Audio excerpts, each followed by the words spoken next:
Good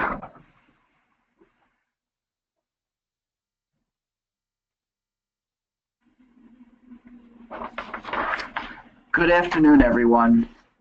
My name is Doug Klein, and with me is Brian Rushevics, our Vice President of Client Engagement. Before we begin, I just want to cover some housekeeping items. We're going to hold all questions to the end. We have to look on the screen, you'll type them in, we'll accumulate those questions, and then at the end, when we're done with the presentation, we'll begin to review them. I encourage you to type your questions along the way.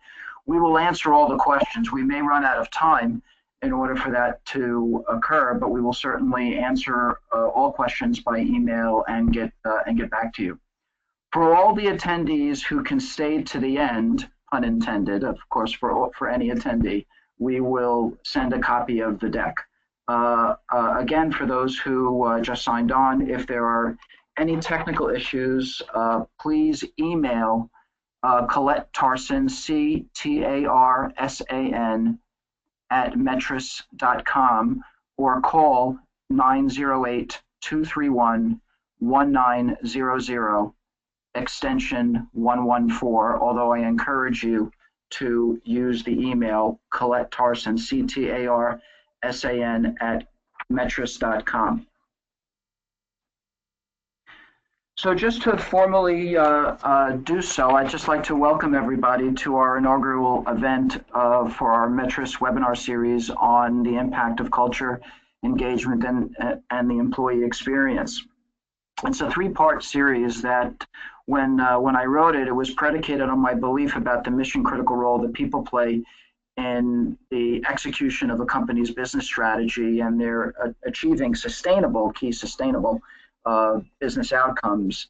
And with that formal belief, it then becomes very important to understand, manage, and develop the employee experience, which led to the three-part series. The first, of course, being a little bit definitional.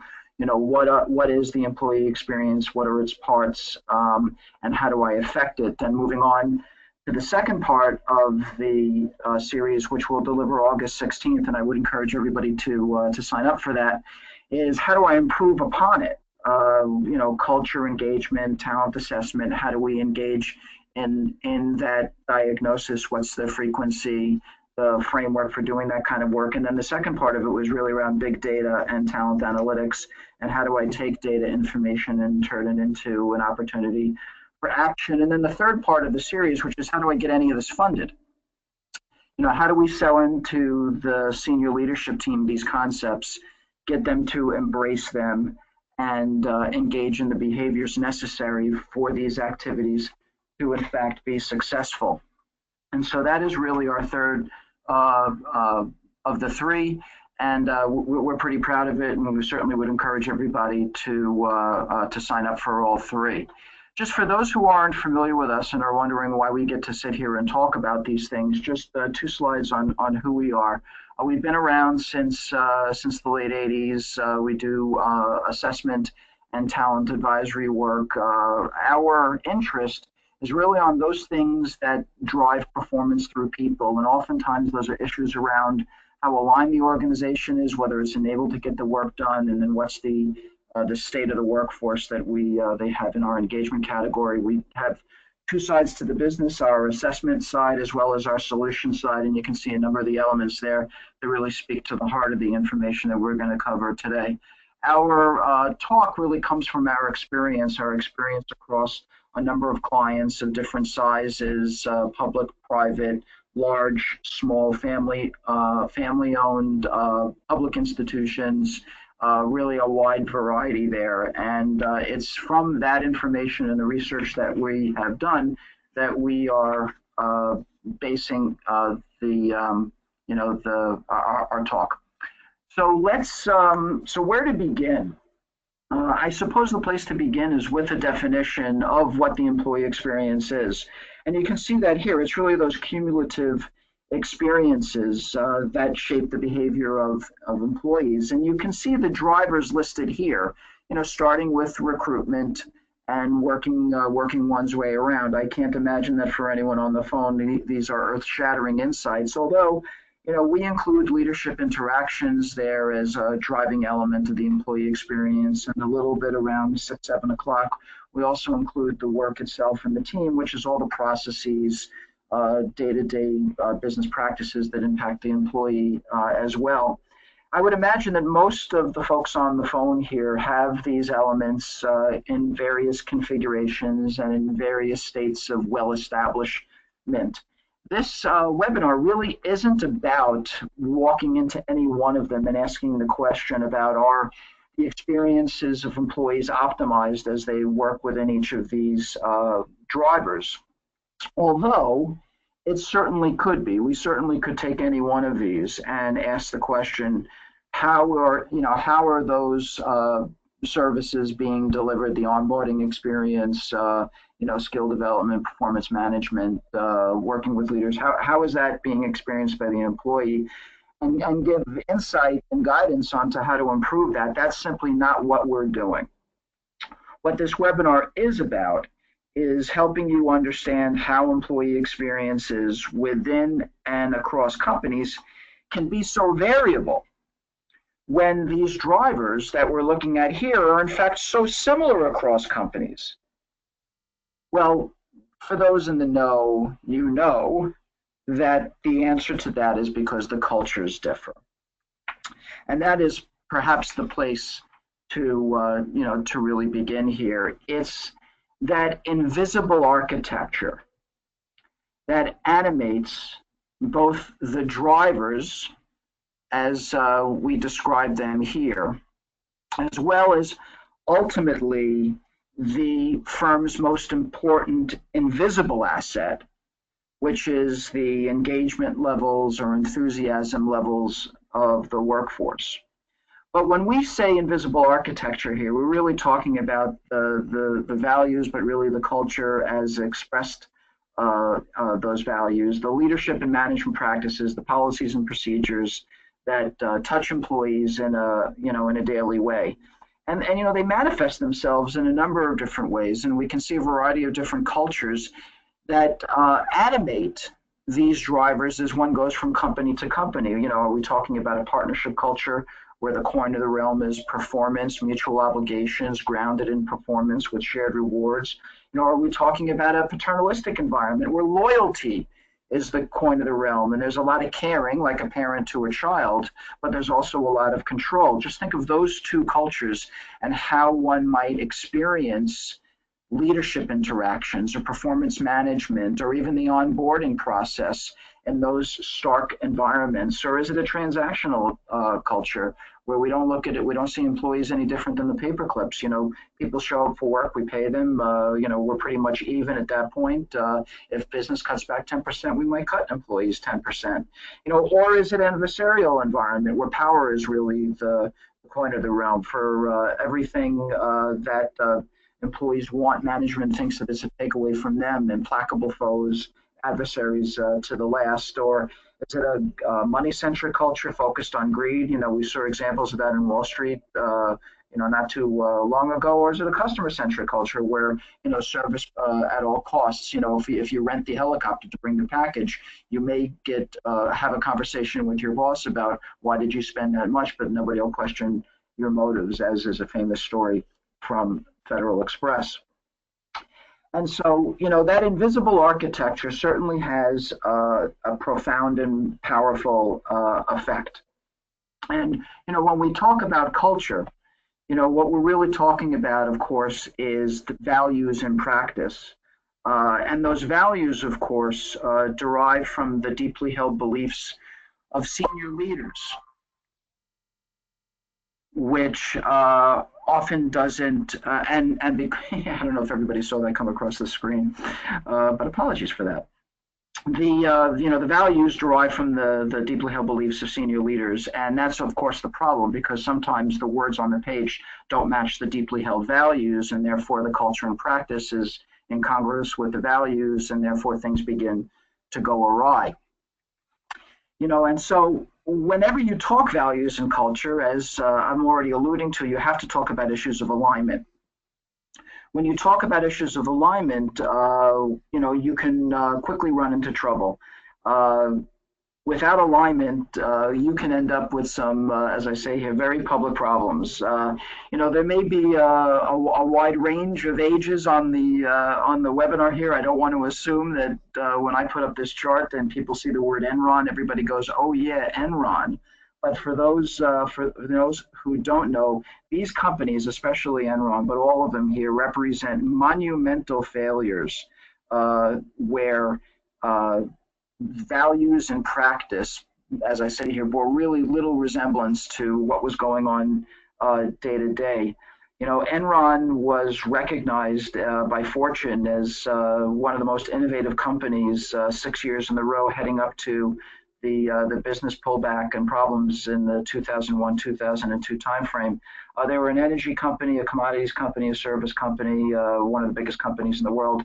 Their values were fine: respect, integrity, communication, excellence. When the market cooled, there was a number of margin calls that came. When they couldn't make their margin calls, again, there were issues. I'm really summarizing. What they ended up uncovering was institutional accounting fraud. And when they got underneath it, what this really represented was a failure to uphold, reward, and punish the values of the organization: integrity, respect, excellence, a true failure of moral leadership. This company would famously suspend their code of ethics when they needed to. They had issues of conflict of interest. They took shortcuts. And the failure of Enron was really the rise of Sarbanes-Oxley regulations and the beginning of government getting more involved in the transparency associated with with ethical behavior. But it all came back to a senior leadership team that did not hold to its stated values. There are, of course, examples in the other direction. And some of these company names are household words. The Mayo Clinic is renowned for high quality at a relatively low cost. All their physicians are staff employees. They have a famous partnership culture. They talk about the needs of the patient coming first. They have, in practice, a culture that represents those values that's very collaborative in nature. When they do their hiring, they're not looking to hire the physician superstar. In fact, what they know from past experience is if they bring those superstars on board, it diminishes the quality of care because they don't fit into that collaborative patient-first model.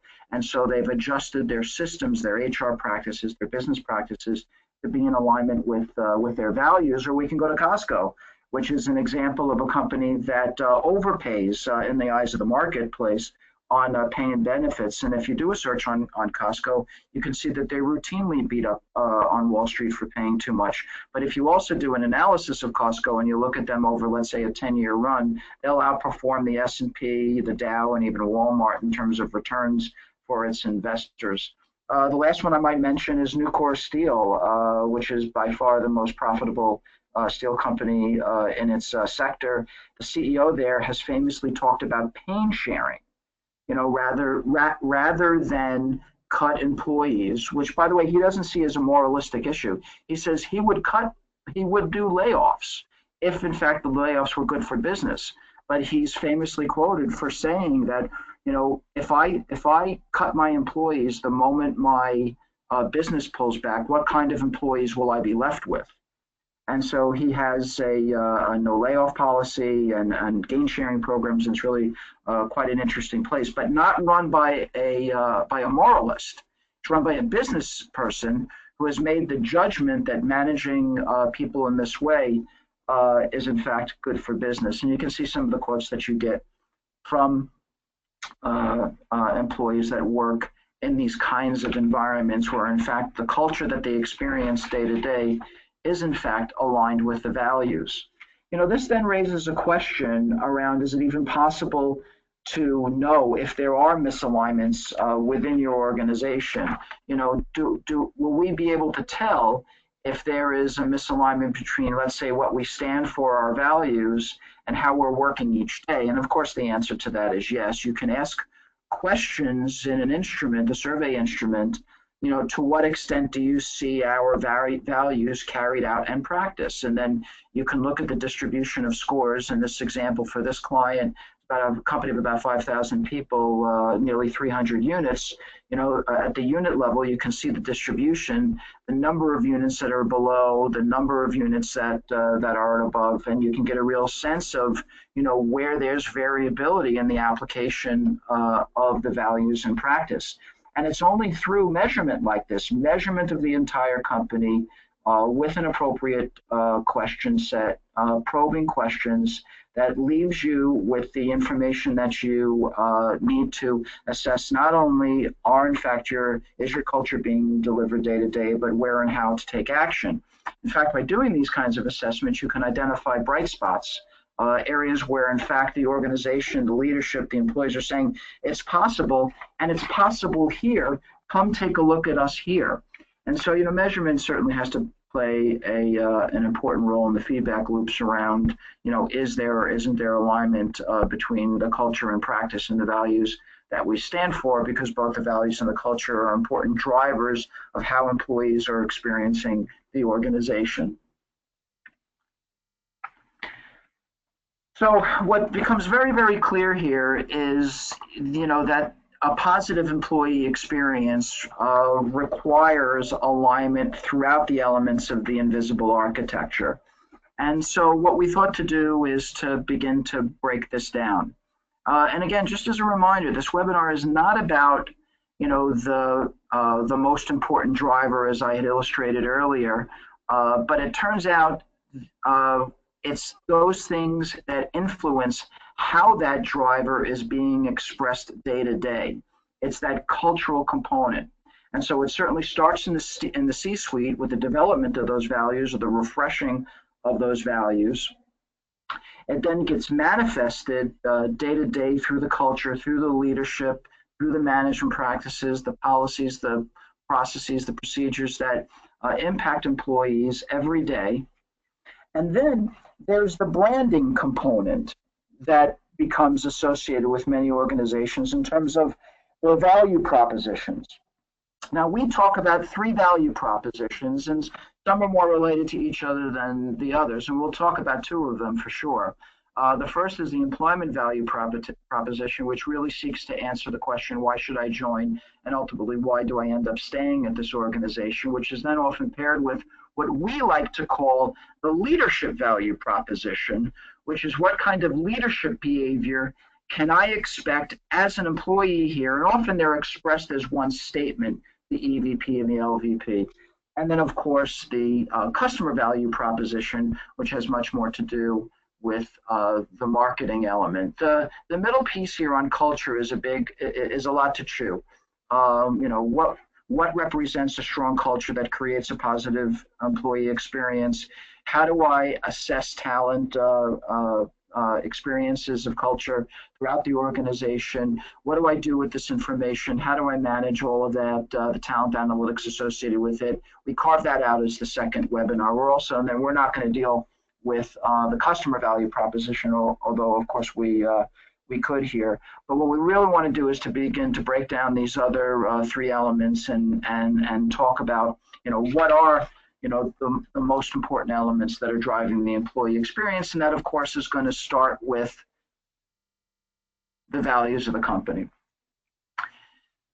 A strong employee experience requires a clear statement of values. It requires a compelling and relevant vision. What do we mean by compelling? What do we mean by relevant? Relevant means it has to be associated with what we're trying to accomplish as a business. It can't just be platitudes that are meant to attract any and everybody. It has to connect to the business. It has to be compelling in a way that people can connect with it and they'll want to work towards it. We need strategic clarity in the sense that, which is the how much, and the when do we want to accomplish all this by. And we need these strong value statements to come straight from the executive team. Oftentimes, and I'm sure many of you are saying this to yourself already, well, my company already has a set of stated values, an expressed vision. And that's mostly what we find as well. There's very few companies that are really starting without them. Oftentimes it's a refreshing process. But part of that refreshing process is a recognition there's often misalignment within the executive team around what words mean. We talk about empowerment here, but even words like profit and involvement and fairness, when you actually begin to interview executive team members person to person, when you begin to ask them about what it looks like in practice, you can find that they're really very far off. And then to the extent that, words like fairness means, well, I'm paying them a fair day's work for a fair day's pay, when in fact, down on the shop floor, they're really talking about fair treatment, in terms of being treated like adult as opposed to a child. You can begin to see where disconnects occur. And so when we start talking about what this vision looks like, you have to begin to ask and answer some of the basic questions about what the company stands for, its culture, its leadership style. When we view our people, do we see them as partners or paper clips? Are they children or are they enemies to be fought? When we think about our strategy, does the branding that we have out there that speaks both outwardly to our prospective employees, but then also simultaneously to our current employees, do those promises that we're making out there represent in any way, shape, or form what people are actually experiencing day to day? And then last, are these values that we are speaking to and the culture that flows from that driving business results? In other words, is it possible for us to say that we want to be in partnership with our clients when our culture is sending a message of distrust or devaluation to our people? And so when you think about what the values are and then what the culture and practice is, we have to ask ourselves, if we're sending a message out there, we'll be partners with our clients, but we are going to manage, through, key performance indices, our employees to death in so much as they think we don't trust them. There's a real solid disconnect there.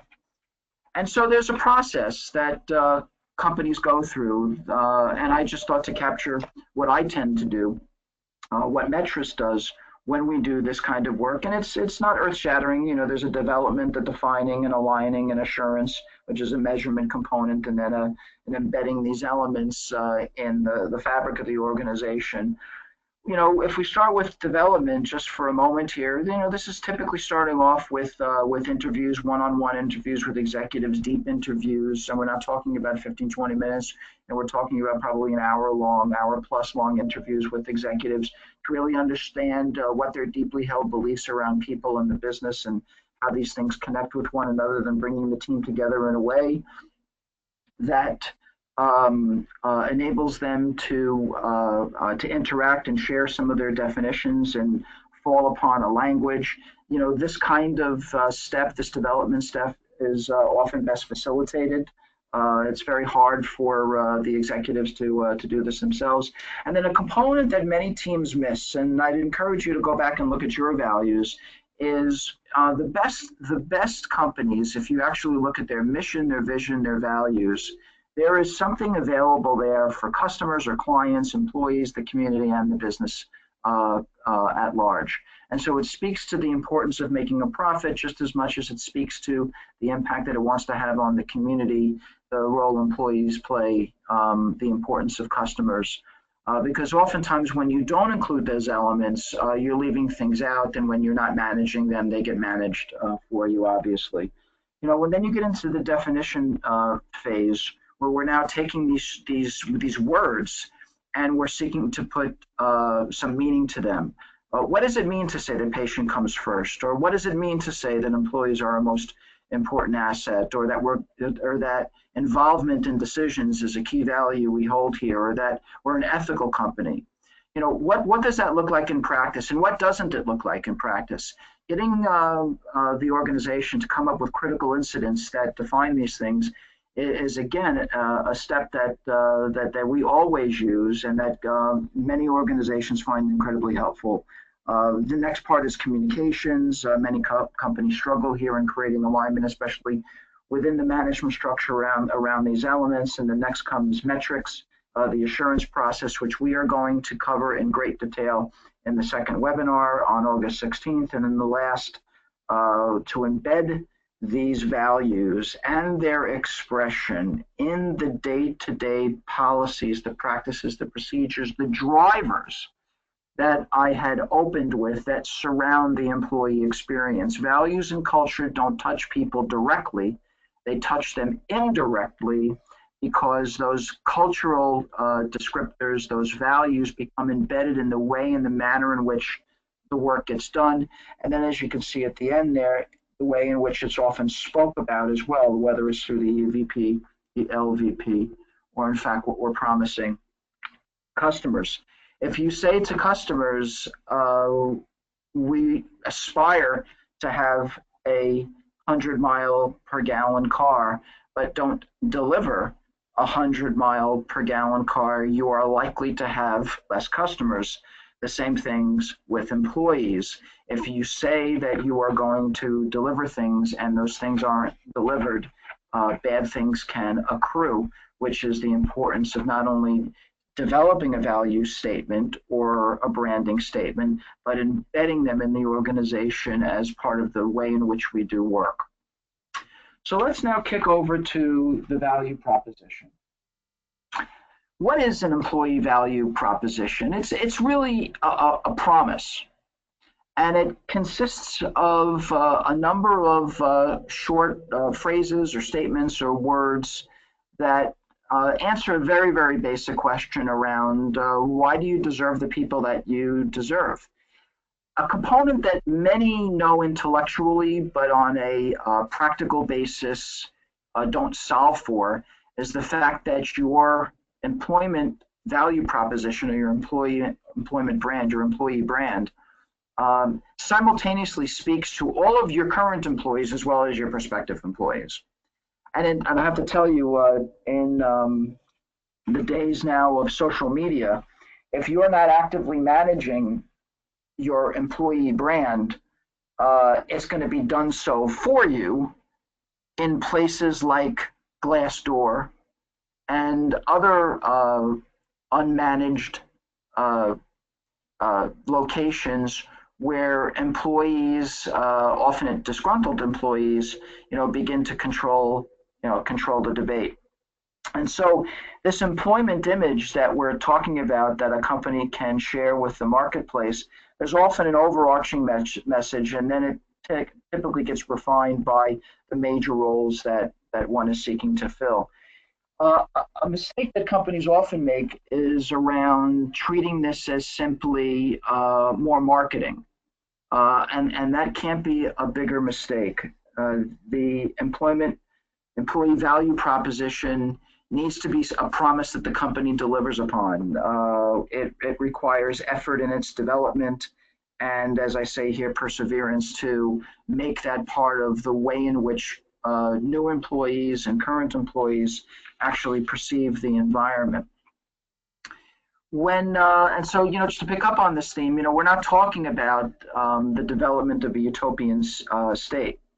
You can't, talk about rapid advancement. You can't talk about increased responsibilities in a short runway. You can't talk about salary increases to young, highly mobile, high, potential employees and expect them not to run for the hills when they're 6 months and none of these things happen.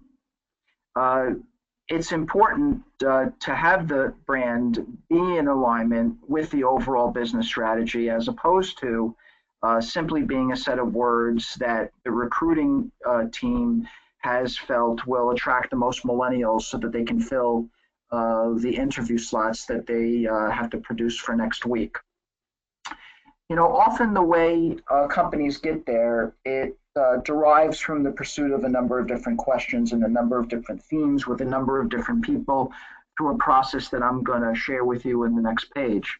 But, you can see from the elements that are listed here, it's really around the business, the things that distinguish between high performers and the rest.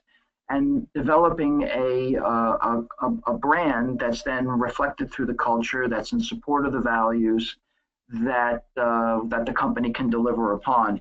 It is in no way useful to talk about aspirational goals in your employment brand, uh, creating the expectation that then when they join the organization, they're gonna experience that. And so, what I always tell clients is the development of the employment brand is the easy part. There's other parts of the process that make it much more difficult. We talk about a 5-step process. It's just coincidental that it's 5 steps with the values. It starts again with a definition of what that brand promise is going to be. What are the critical attributes that are not only essential to the accomplishment of the goals of the business, but they're attractive in the sense that versus other places that I can go, I get that here. Maybe that's employee involvement in decision making, as opposed to in other competitors, that other businesses that might be competing for my talent, where I know I'm just going to simply be one of 100 in a hiring class. These attributes need to be realistic in the sense that they need to be able to be delivered upon.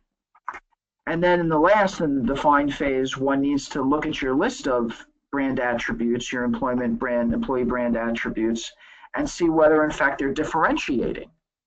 That when you look at this, it really, you're going to attract talent that wants to be where you are. In other words, there's a unique component, a unique promise versus the other talent, competitors for talent.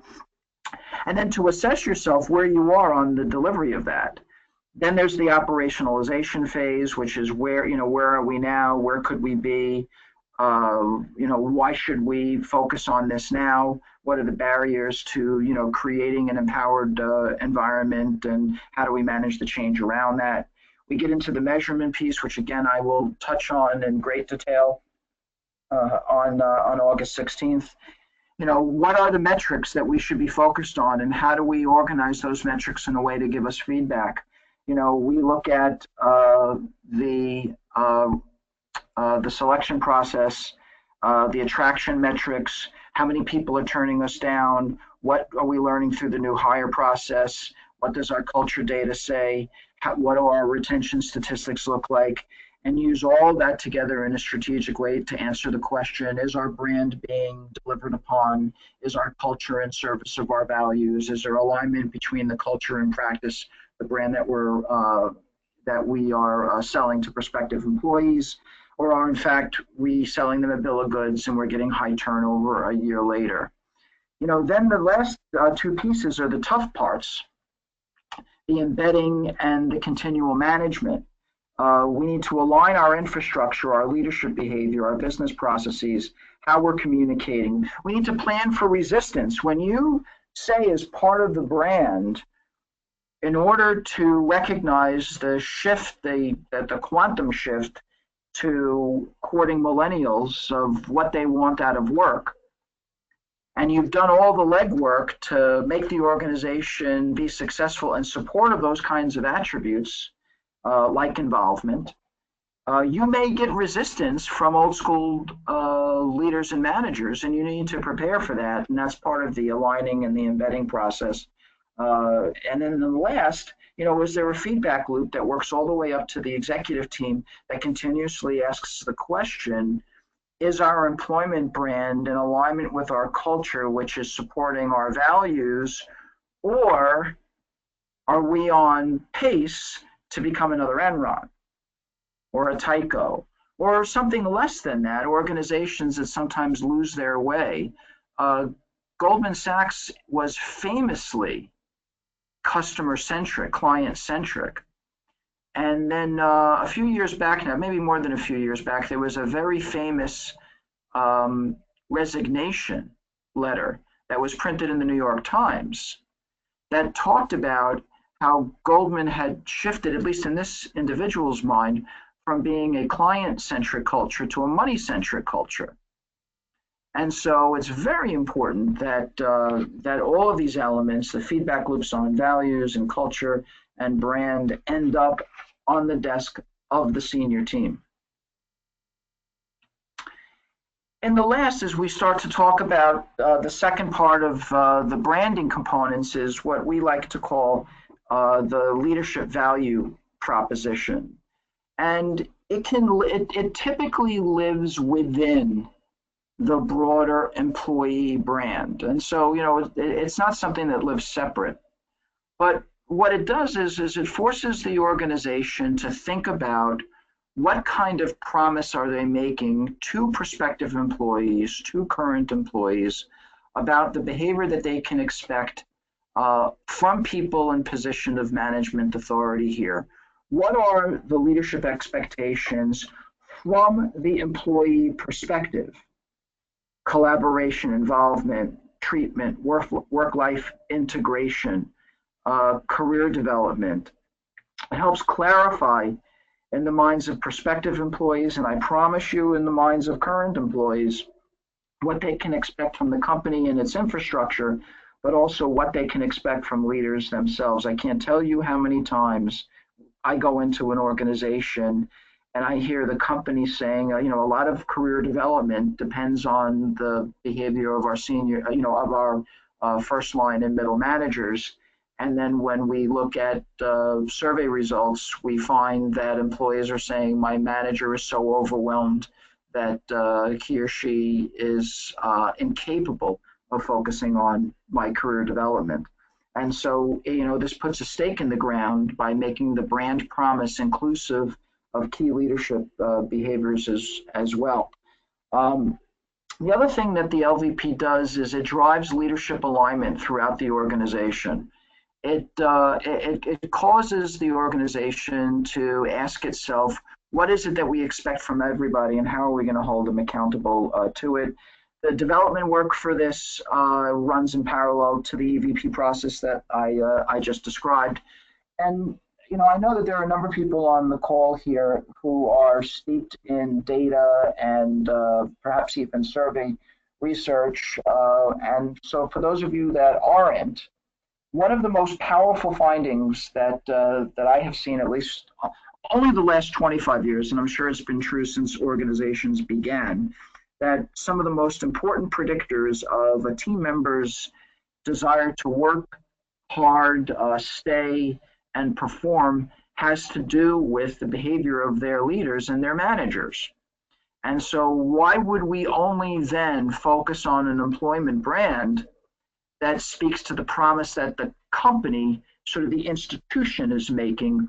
Why wouldn't we also make strong statements about how leaders will behave as well? So, I would imagine at this point it would be hard to listen to this and not hear from me that alignment is key. That once you have the right stated set of values, that there needs to be alignment between what employees are experiencing day to day and then the broad branding messages associated with the communication of those promises out to the employee base. So that if alignment is key, then, as I say, measurement is something that has to occur as well. And that brings us back to the drivers, because it's very, very hard to simply measure values in the abstract or to measure culture even in the abstract, although let's not parse points. One can do it to a degree. The best way to do it, of course, is to query the organization about how its work is being accomplished. What are employees experiencing on a day-to-day basis? How are they experiencing the leadership, the management practices, the policies, the procedures? How were they brought on as a new employee? How is their training going? Are they being managed well? Are they being recognized? Are they moving on in their career, et cetera, et cetera? And there is all sorts of data available in most companies. Now, few companies have all of this, although some do. Most companies have bits and pieces of this. It's a lot of data. And one of the broad statements that can be made for probably 80% of companies is that this kind of data is very underused and very underleveraged. It's often not integrated in a way where you can ask questions of the data. You know, the way people had, how was the way people were onboarded impacting their rate of advancement? And to be able to look across these processes and across these data sets and ask business questions that answer, you know, difficult questions about what I need to prioritize, what I need to fix, how I need to plan, what my return on investment in people is, you know, is something that many organizations strive for. Plus, you can correlate all this information with other performance metrics, things like operational excellence metrics, customer satisfaction metrics, market data, you know, that helps round out that ROI question. And as you can imagine, it's a very big discussion, and it's certainly you know, at least half of what we're talking about. How organizations are doing it, what are the issues, how are they organizing themselves to be able to accomplish it, what has to occur with how this information is being collected, how do we represent it back to the organization, as a major focus for the August 16th webinar. Just to give you just a quick example, there are, you know, I decided just to pick a client example here. So I had a client, you know, back in last year, that Glassdoor was a major issue for them. They had turnover, a lot of turnover amongst folks that, you know, that they did want to see leaving. This was an organization that did have some level of integration across the aspects of the employment life cycle that I pointed out in the last page. And so we were able to begin to do some data analytics where we went back in time and looked across a variety of surveys, linking all of these individuals together and beginning to do some primary research focused on the question of why are people leaving. We were then able to identify that it was in 3 areas around onboarding and the behavior of managers around career development and employee well-being, and then personal frustrations on the part of the workforce. And what was interesting is that, you know, this obviously spoke to failures with it, you know, of the employee experience and the day-to-day work environment, which is why I picked this as the example, of course, but that this was shocking to management. And in fact, when I did the analysis, I was able to show them that the culture could be described as toxic for exactly the kinds of people that they were looking to bring on board. This kind of analysis would not have been possible if it wasn't for the fact that HR set themselves up to be able to do this kind of analysis, which is in fact the talent analytics piece that I was talking about. If this kind of thing is of interest to you, next week Verizon is hosting a discussion for us. We're going to have Verizon and PepsiCo as panelists, and we have a number of HR folks coming to talk about the difference between not only what people want, but what's really the state of the practice in terms of talent analytics. What are folks really doing, and talking about, you know, what does best in class look like, but also what does sort of the typical company do in the trials and tribulations here. This is something that we often do. We host these breakfasts, often limited to a senior audience. You know, we get great discussion and learn a great deal for those that are interested in this. So, you know, as we begin to sort of wrap this up a bit, at least at this point, I would be asking, this is all very interesting, but does it really matter? And when I say does it really matter is, does it create a discernible difference in the performance of the organization? In other words, does a strong or weak, a positive or negative employee experience, you know, that's driven by culture and molded by values and set up by the brand, uh, does that differential experience lead to differential outcomes in the marketplace? Well, you know I wasn't going to say no. There's a lot of data out there. Some of the data is data that I used in the book that I did with uh, uh, we took public companies and we took their engagement scores and we divided them into three groups: a top, a middle, and a bottom percentile. We benched them against their industry sector, so we didn't put Starbucks in the same category as you would put Walmart. And we then just did the math, and the math was pretty powerful, showing that if you were a top quartile performer on engagement, that is, your values have been described in such a way, your culture is manifested in such a way that the day-to-day employee experience on average is stronger in these companies, let's say, as opposed to these, that in fact, these companies were delivering 15% returns, which was 11 points higher. In other words, the average industry sector return in that year was 4%, but these high-performing companies were delivering 15%.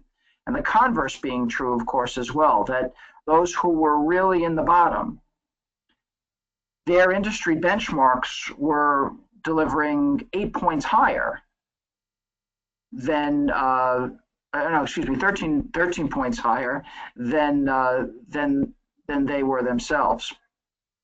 And so again, it becomes very, very clear that there is a market consequence for being a destination employer. We even see this when we look at other data, looked at Russell Investments and bench them. They have a index based on 100 best companies to work for. And if you look at it over that run, almost 3 times the performance, almost 5 times the performance, versus the S&P. But it's not just a market advantage. Within the organization, turnover, efficiency, effectiveness, quality, performance, customer sat. The list goes on and on and on. And in fact, when you look at high-performing employees, highly engaged employees, they are almost one and the same. What can I expect from a highly engaged workforce? In other words, employees who work in an environment that creates a very positive employee experience, as opposed to those who feel that they don't. There's any number of issues that seem to distinguish them in terms of doing more, volunteerism, propensity to change, advocacy, things of that ilk. And then in the last, when you talk about being a destination employer, in other words, putting a brand out there that enables you to get the people that you want and keep them. In other words, it's not just getting them. You have to be able to keep them as well. When you put that brand out there, you can get and keep your top choices. There's been some research done. I think these folks are out of Hay, but don't quote me on that. That talks about the returns on what you're able to accomplish when, in fact, your talent pool is the talent pool that you're trying to target, as opposed to settling. And so, based on all this, what did we learn? What will you do differently tomorrow? Based on the information that we presented to you here today. And I guess if we learned anything today, is that while managing the employee experience is not hard to understand, it's certainly not an easy task or a simple task. And it's not simply about looking at the functions, the processes, and the policies and optimizing them to deliver to employees that which they need. That's part of it. But what sits behind all of that, what animates all of that, is the attention to the invisible architecture, the vision, the values, the culture and practice, the brand messages that are out there, making sure that they are in alignment with one another, that it's not just words on the wall, but in fact, it's how we are leading and managing our people. And that it's not just enough to get it right once, you have to continuously course correct. And so that requires measurement to know where you're succeeding and where you're failing, and where you need to apply dollars over the next 12 months to bring yourself back into alignment, because it's a continuous process. I assure you, in the years that I was doing work for the Mayo Clinic, all of their data didn't come up swimmingly every year. There were always things to work on. The issue is that they had a philosophy of alignment, of measurement, and then the last bit being action. When we talk about alignment today, we talked about really three different areas. We talked about within management, getting a clear statement of corporate values and communicating that well throughout the structure. We talked about alignment between those words and what people are experiencing day to day as represented by the culture. We didn't go deep into that because culture is a big topic. And that's what we're going to focus on the second webinar in August. But what we did talk about are some of the promises that come out of that. And we talked about the employee brand, the leadership value proposition that supports that, and obviously the CFP, which was CVP, which wasn't part of our discussion today. If in fact alignment is important, then you need measurement to direct action. And while we gave some lip service to big data and talent analytics and the importance of ascertaining where you're performing well and where you're not, and the powerful data that exists in most of your companies, we're going to touch that in great detail at the second webinar. And then the last is how do I get funded for any of this stuff? And how do we cause actions to occur in the organization? The first part is creating the mechanisms that reward and punish the behavior that's counter to the stated values, which requires an embedding process, which requires leadership involvement, which then, see previous point, how do I get my leaders to buy onto this? How do I sell them? Well, it wouldn't be with a deck like I put together today. It would be with a different approach, using different kind of information and a different style, which is what we will talk about during the third webinar, which is if in the first webinar we find out what the employee experience is and what the key components are, and in the second webinar we find out how to assess and do the analytics necessary to drive action, then in the third webinar we're going to find out how to sell it to the C-suite. And so again, I want to thank everybody for listening, and remind everyone, of course, about the second webinar in August. And for the next couple of minutes, we are going to see what questions are out there and see if we can't answer some. And so some of the questions are around, will you be able to get copies of the slide deck? And the answer, of course, is yes. We have everyone's emails, and we will send a PDF version of the slide deck within the next few days. And then we had some other questions here. Just give me a moment and let me just consolidate them. There's a number of questions that asked about what's the first thing I should do if I want to manage my employees' total experience. And I guess, just quickly in the time, in the time that we have left, I would say, you need to gather data on what's going well and what isn't in terms of what employees are experiencing day to day. You need to assess where there are messaging gaps relative to the values and the brand statements that are out there. Prioritize what needs to be changed. Ask questions about,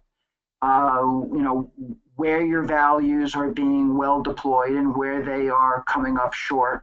and just begin to get a sense of where you're over promising or under promising to your prospective and new hires.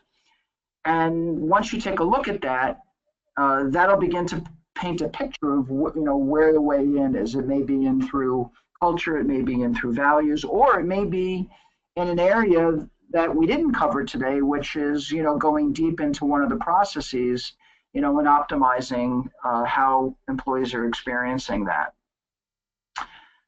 There's another question that was asked about how can talent analytics help me? What's that all about? And just given the time that we have left, and always being a good citizen, I'm going to suggest that you join us for the second webinar, which is August 16th at 2 p.m. And I encourage everyone here, before you forget, to register immediately.